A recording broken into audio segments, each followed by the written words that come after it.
MFI는 얼핏 봤을 때 RSI가 굉장히 흡사합니다. 그런데 RSI 같은 경우엔 가격의 움직임만을 반영하고 있다라고 하면 MFI는 가격 플러스 거래량까지 반영을 하고 있다라는 거예요. 제가 지난 시간에도 설명드렸다시피 가격은 속일 수 있어도 거래량은 속일 수가 없다, 이런 이야기를 드렸었죠. 이는 즉 거래량이라는 걸 같이 반영을 하고 있을 때는 신뢰도가 더 올라간다라는 거예요.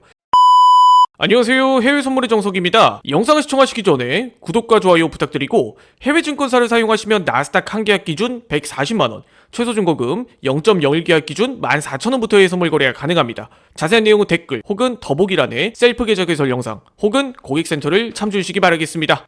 자, 오늘 영상은 조금 생소한 지표일 수도 있어요. 바로 MFI에 대해서 한번 알아보는 시간 가져보도록 하겠습니다. 기존에 RSI나 MACD를 굉장히 중요하게 보고 계시는 투자자라면 오늘 이 MFI에 대해서 꼭 시청해 주시기 바라겠습니다. 정말 여러분들의 신세계가 열릴 수도 있는 그런 지표라고 생각이 들어요. 자, 우선 MFI 처음 들어보시는 분도 많을 거예요. MFI는 머니플로우 인덱스의 약자입니다. 즉 자금 흐름 지표라는 뜻이죠. 이는 즉 돈의 흐름을 읽는 지표다. 이름부터가 심상치가 않죠. 이 MFI는 얼핏 봤을 때 다른 오실레이터 지표들과 크게 달라 보이진 않아요. 근데 이 MFI의 원리에 대해서 알게 되면 굉장히 유용하게 쓸 수 있는 지표다, 이렇게 생각이 드실 겁니다. 자, 오늘 그럼 본격적으로 MFI에 대해서 끝까지 한번 이야기를 들어보도록 할 테니까 영상 꼭 끝까지 시청해주세요. MFI는 얼핏 봤을 때 RSI가 굉장히 흡사합니다. 그런데 RSI 같은 경우엔 가격의 움직임만을 반영하고 있다라고 하면 MFI는 가격 플러스 거래량까지 반영을 하고 있다라는 거예요. 제가 지난 시간에도 설명드렸다시피 가격은 속일 수 있어도 거래량은 속일 수가 없다, 이런 이야기를 드렸었죠. 이는 즉 거래량이라는 걸 같이 반영을 하고 있을 때는 신뢰도가 더 올라간다라는 거예요. 우리가 전쟁에 나갈 때도 칼 한 자루를 드는 것보다 칼과 방패를 같이 들면은 싸움에서 승리할 확률이 더 높아지겠죠.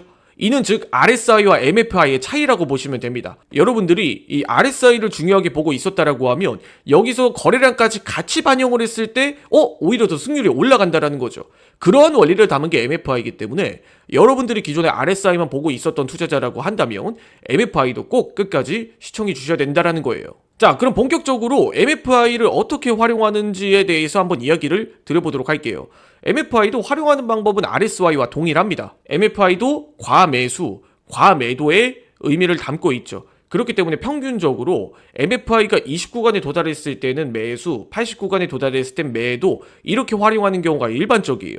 자, 그런데 여기서 거래량을 담고 있다는 게 굉장히 중요하겠죠. RSI도 우리가 보는 방법이 굉장히 여러 가지인데 RSI가 과매수 구간에 도달했더라도 더 치고 나가는 이러한 패턴들을 우리가 많이 봤어요. 이는 즉 과매수 구간이라도 사람들이 사는 데는 다 이유가 있다라는 원리를 대입을 해봤을 때 MFI는 그 부분에 대해서 신뢰도가 더 커진다라는 거죠. 왜? 과매수, 사람들이 많이 샀다, 거기에 거래량까지 붙어 나왔다면 MFI는 80구간에 도달했을 때 오히려 더 신뢰도가 높아질 수가 있다라는 겁니다. 그래서 MFI와 RSI를 같이 활용하시는 분도 굉장히 많아요. 이런 부분들도 우리가 생각을 해봐야 되는 포인트 중 하나고, 그리고 두 번째는 MFI가 다른 보조지표들과 같이 연계했을 때 굉장히 시너지 효과가 좋다라는 거예요. 이 추세를 읽는 다른 보조지표들과 함께 연계해서 봤을 때, 대표적으로 뭐 볼린저 밴드나 이동평균선과 같이 연계해서 봤을 때는 이 거래량까지 같이 담고 있는 MFI의 신호를 같이 교차해서 보는 경우가 많아요.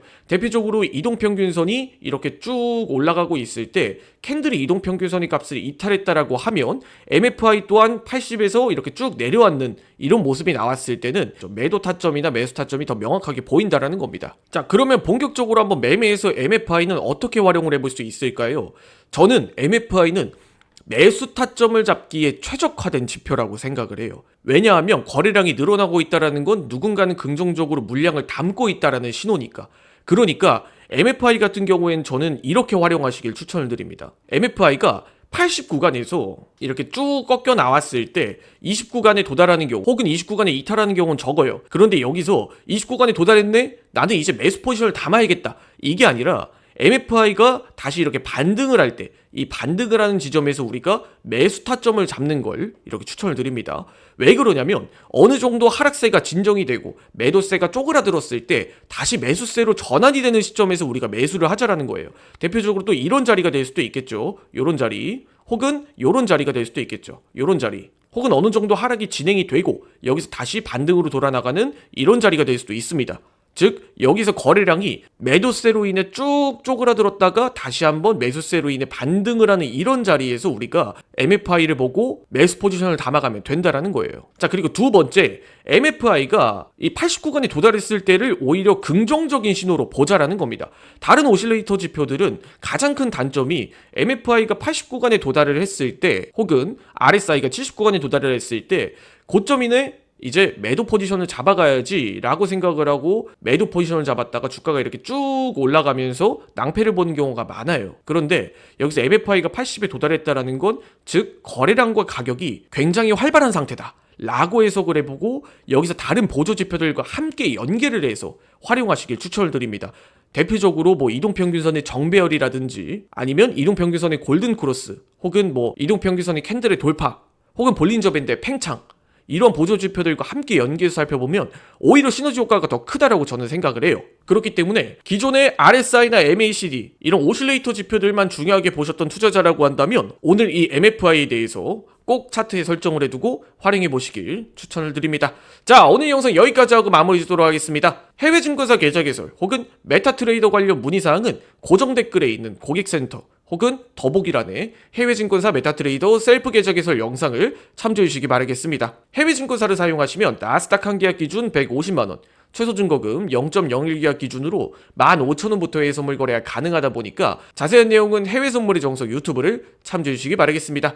지금까지 해외 선물의 정석이었습니다. 이 영상을 시청해 주셔서 감사드립니다.